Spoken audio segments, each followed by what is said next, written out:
My privilege to be a pastor here and also a youth worker at Cambridge High School. One of the games that we love to run with young people is a game called Melting Marshmallows. How Melting Marshmallows works is you take small squares, something like this, maybe a bit of cardboard. Back in my younger days, my youth leaders used like tires normally was kind of what we used for this. But the idea was you had to cross a certain span of space without touching the ground, right? And so you would give them these squares that they could use. And so they would throw them on, and normally you would go, okay, there's 5 of you, I'm going to give you 3 or 4 squares, a little bit of a challenge kind of thing, you know, the object, get across the other side, and you drop the marshmallow in the hot chocolate, as a previous youth worker, Warwick Pruill, would always say. That's kind of the concept. Now, the tricky thing with it, though, with the way we run it is as soon as no one's touching that marshmallow, the hot chocolate gobbles it up, okay? So that means it's gone. So it means that when they go about crossing the said hot chocolate or the said space, they actually have to keep their leg or their foot or their hand or something on that marshmallow at all times. Now that seems pretty easy until, you know, the first person's walking out and then it's the last person and then they've got to get across. Now the problem that we found, well, not the problem, the interesting thing we found working with young boys, we did this the other day on Thursday, is how one of them's like, yeah, sweet as, and just starts going. And then all of a sudden it's like, nah, last person's left, got to take those squares away. All right, start again, try again. Okay, as they keep moving.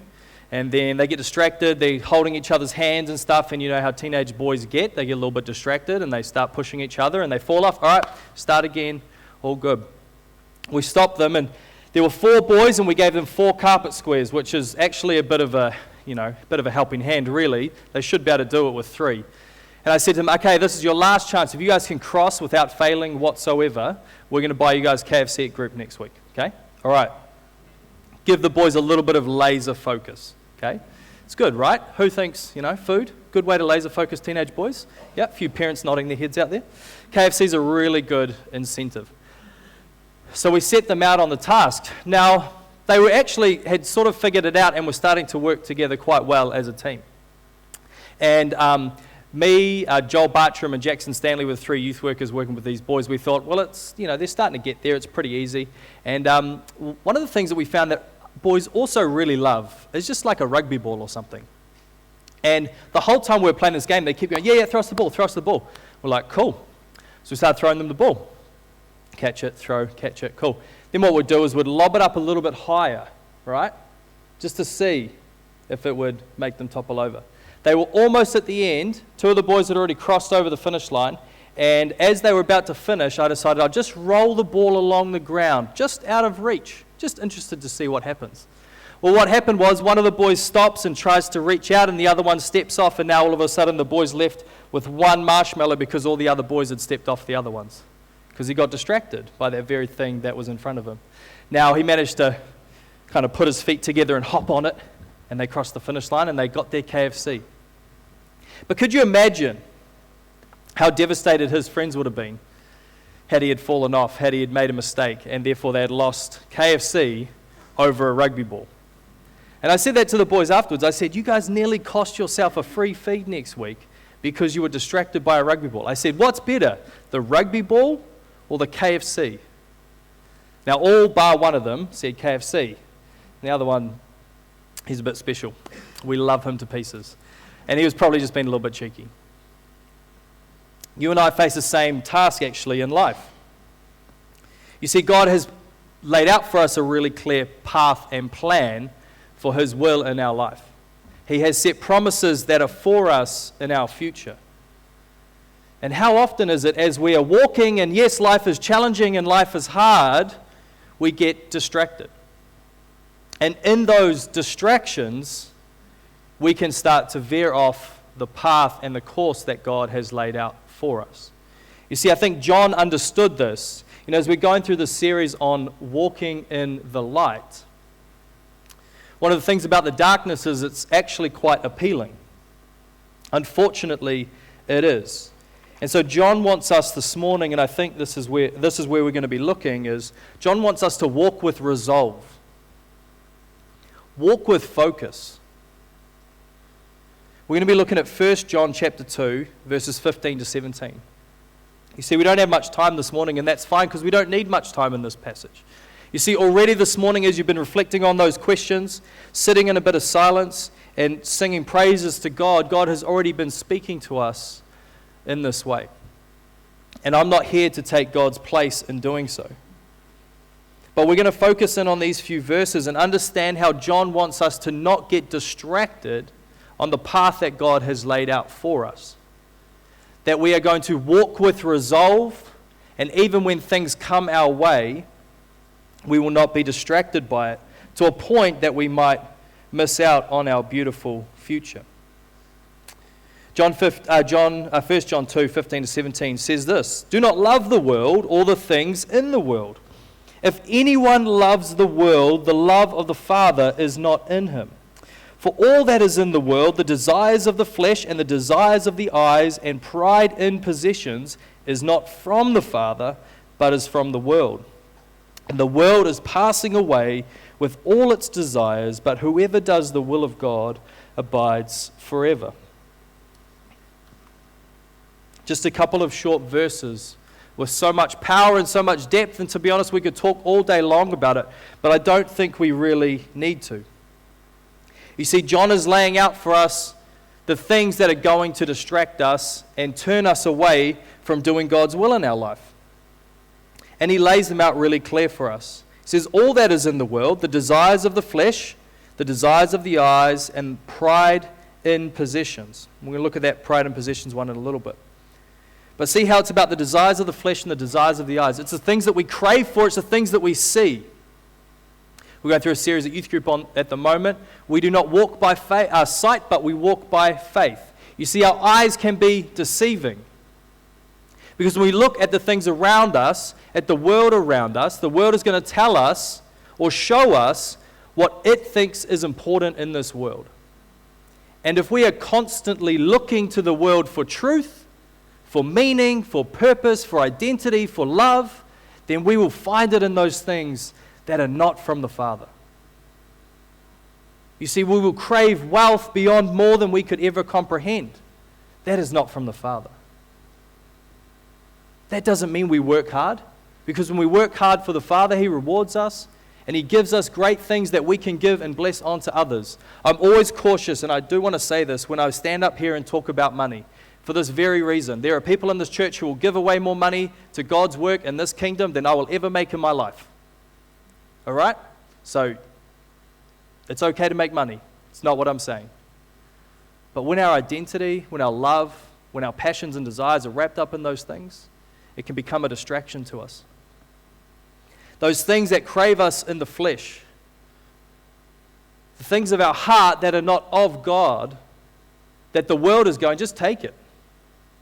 Right? Over the years, we've seen the word sin changed in our culture. Sin used to be a word that meant you did something wrong and you broke something, you broke God's laws. Now sin is having that bit of chocolate when you know you shouldn't. Right? Chasing after that man or that girl that, probably isn't right for you. It's a little bit sinful, but it's okay. The world has changed what that word means.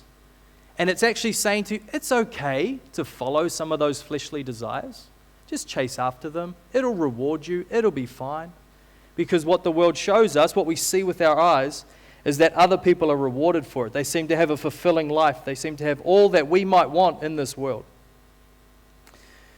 There's another translation that I just want to touch on for this verse 16. It says, all that is in the world, the desires of the flesh and the desires of the eyes. But it changes this phrase here, and the arrogance produced by material possessions. You see, in the Greek, when we look at that phrase, pride in possessions, or how that's translated up there, it's a little bit tricky. There's two ways to understand it. It could be like that all that's in the world, pride in possession. So you and I taking pride in the possessions that we have, and bragging about them and being extravagant about all the cool things that we have in this world. That's one way that we can interpret what it's saying. But I really like the way the NET has translated it here, because what it's saying is it's not necessarily us having pride in our possessions, it's the pride that is produced by material possessions. And I think we can all understand how this happens naturally in our life. That when we get something new, we kind of want to show it off a little bit. And we get a little bit prideful of it, right? Oh, have you seen my phone? It does this really cool new trick. Have you seen my car? It's got all these cool new fancy things. And it's okay to have new things. Again, not talking down about that. But what we have to be careful is that the things in this world, the possessions that the world says are important to us, naturally produces pride in our hearts. And John here is saying to us that that is not from the Father. You see, as we're on that path, as we're walking in the light, our eyes start to be distracted, to look out into the darkness, to see some fancy things and think, oh, if I had that, that would be quite nice. And I have it and I buy it for really practical reasons and I justify it financially and I do all those things for it. But I kind of like the way people look at me when I drive around in that or wear those clothes or I go on that holiday. I kind of like what it means for my status with people. Again, in and of themselves, these things are not wrong. But the way the NET is translating it and their commentators are saying is that actually what we need to be careful of in this world is that material possessions will produce a proud arrogance. You see, it's just a very simple warning. Be careful of the things you put your identity in. Be careful of the things that you surround yourself with because it might be making you proud and arrogant. Those things are not from the Father, but it is from the world. You know, it's interesting, as I was reading these few verses over the last couple of weeks, it says, do not love the world. And we could talk for a long time about that, but one thing that caught my mind a little bit was, well, John 3:16 says that God so loved the world. And I thought, it's probably different. You know, there's that whole concept of 5 different words for love in the Greek Bible or all those kind of things. No. Agape. Agape to cosmos. Love the world. Same phrase. So why does God get to love the world, but we don't get to love the world? Interesting, isn't it? We don't have time today. You can think about that. Or you can come talk to me about it afterwards if you want to. But if anyone loves the world, the love of the Father is not in him. You see, when you start to think about what the love for the world produces in us, lustfulness, pride, arrogance, it's even changing us to a way of being violent people. Talking about this with people over the last little while about what social media is doing to us. And I think, I wasn't actually here last Sunday, but Jeremy spoke a little bit about this, I think. The way the world is shaping us to kind of vilify people on the other side. When we love the things of this world, it shapes us in a way that is not from the Father. You see, if I love the things of the world, it means the love of the Father is not in me. Maybe right now, as I share about these things, you're sitting there going, yeah, actually, you know what? I'm really loving the world right now. What's the antidote to that? You see, normally, as preachers, we stand here and the antidote is more biblical knowledge, to know more things about God. Come to church more, to pray more, to do all these things. All really good things. He's saying the opposite of loving the world is the love of the Father. You see, one of the reasons this morning that we've scattered those questions and reflection time through is to allow you to pause and spend some time with your Father. You see, I could preach for 30 minutes on this passage and you'll walk away having spent no more time with your Father. The love of the world is a love that is yuck and distracted and fast and it's busy and it's focusing on all the wrong things. And John is wanting us to center our lives again on the love of the Father. When was the last time you sat with Him? I've grown up in church my whole life. And for the longest time, I firmly believed that all I needed to do was to know more things about the Bible. More knowledge. That was what I needed to have in order to eliminate sin from my life. If you want the love for the world to decrease, our love for the Father must increase. Yes, knowledge is a huge part of that. But I grew out of knowing things about my wife a long time ago. Does my love for her decrease? No. Do I stop loving her more? No. because we experience life together. We spend time together. I know pretty much all there is to know about my wife. She might have some deep, dark secrets probably. But I know they're all there is to know. But my love increases nonetheless. Maybe you sit here today full with knowledge about who God is, but your love for the Father is not overly evident because you're pursuing a knowledge of God. The Bible says that we are rather to be known by God. That knowledge is an experiential, relational knowledge. See, it's one thing to read that God shows up for Daniel in the lion's den. It's another thing to trust God in the lion's den of your life and workplace and school and watch Him show up. It's one thing to know that Jesus walked on water, healed the lame, brought sight to the blind. But it's another thing to share the gospel with your friends and family and see God work in that way. Knowledge of the Bible is a really good thing. But to know your Father, to see Him act, and to transform lives with the people around you, man, our love for the world will decrease so drastically in that way. We're going to pause here because I want you to reflect on that. When you take 30 seconds, what is it about the world at the moment that is really appealing to you? What is it? Is your eyes attracted to something? Is your flesh and lust attracted to something? Are you real proud and arrogant about something you possess? What is that? Just take 30 seconds, and then I'm going to read a prayer of confession, an opportunity for us to confess our sins before God.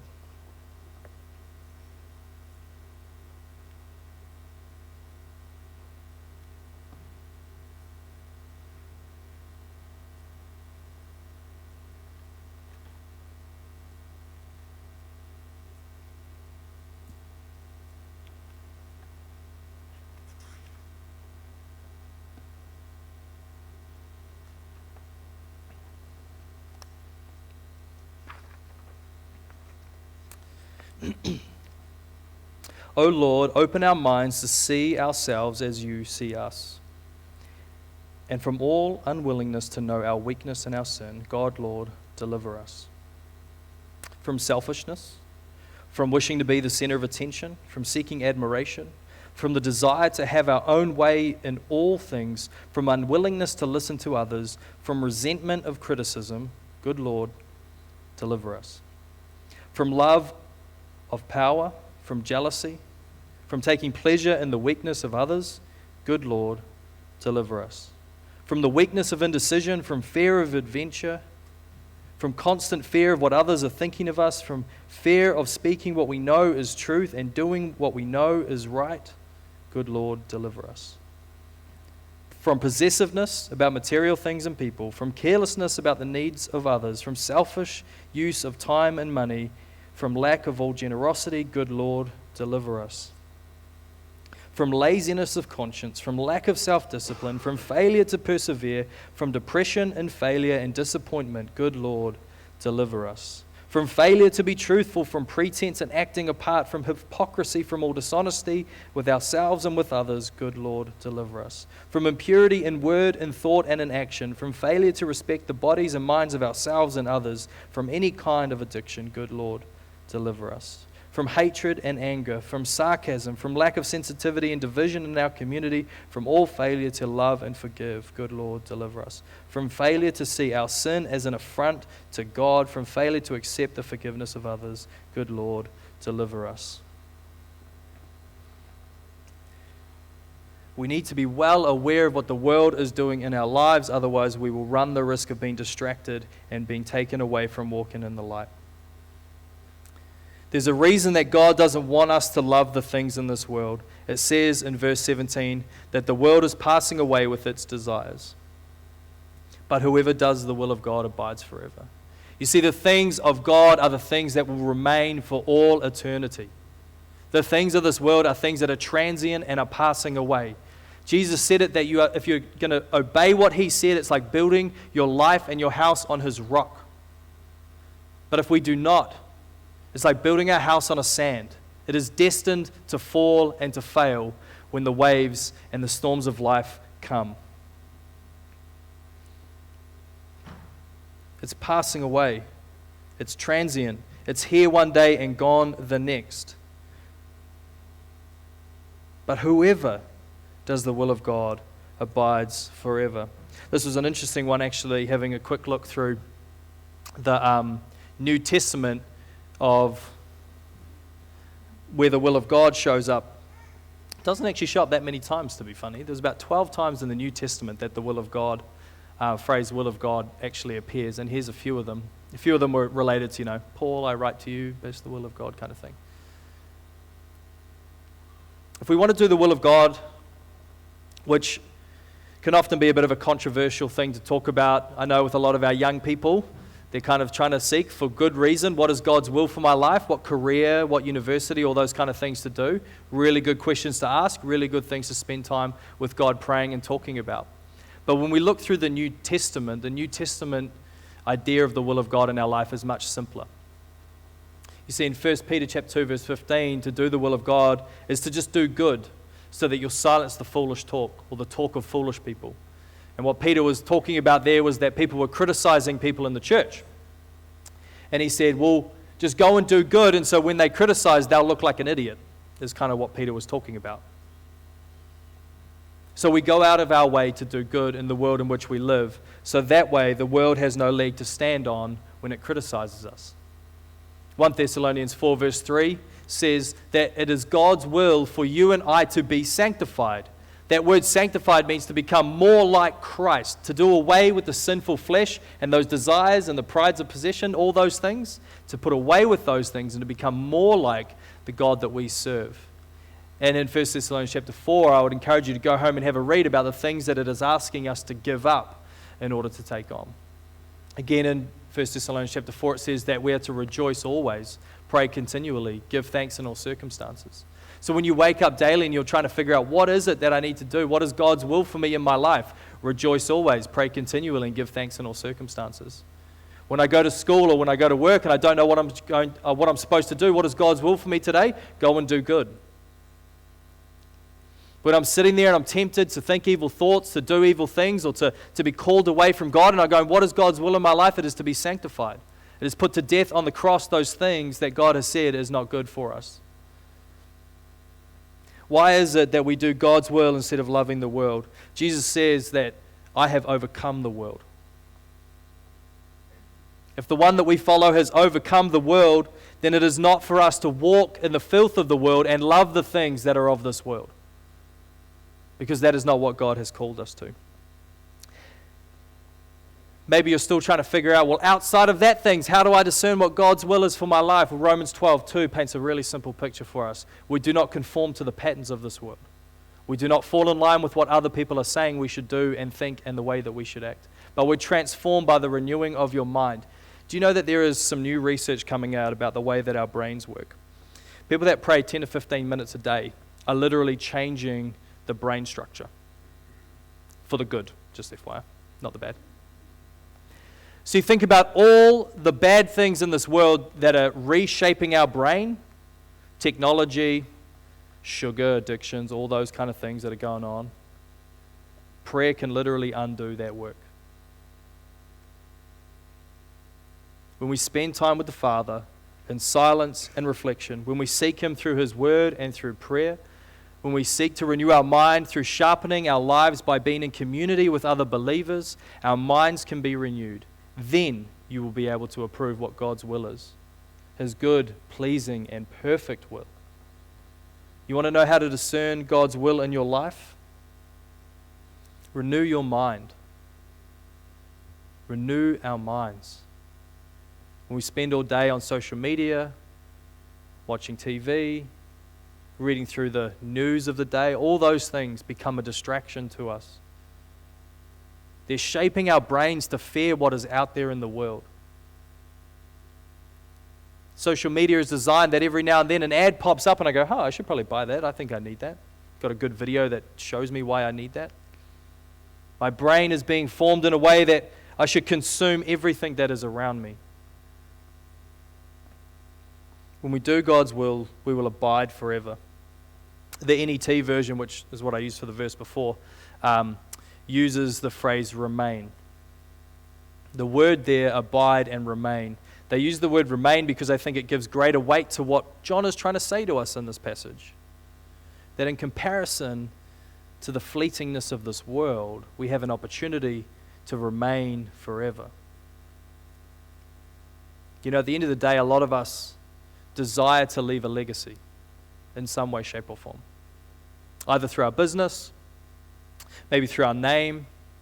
Nowadays, everyone's got their own podcast and all those kind of things that probably, I guess, will remain forever now unless, some form of technical apocalypse comes. Maybe it's through your family. You want to leave a strong legacy of your family. There's only one thing that remains forever. And that is when we abide in God and we do His will. As we close, let's have another short prayer to close our time, and then the band is going to be coming up. Father, send out your light and your truth that I may live always near to you, my God. Let me feel your love that I may be as it were already in heaven, that I may do my work as the angels do theirs, and let me be ready for every work, ready to go out or go in, to stay or depart, just as you direct. Lord, let me have no fill of my own or consider my true happiness as depending in the smallest degree on anything that happens to me outwardly, but as consisting totally in conformity to your will. We entrust you with our lives, Father. Amen.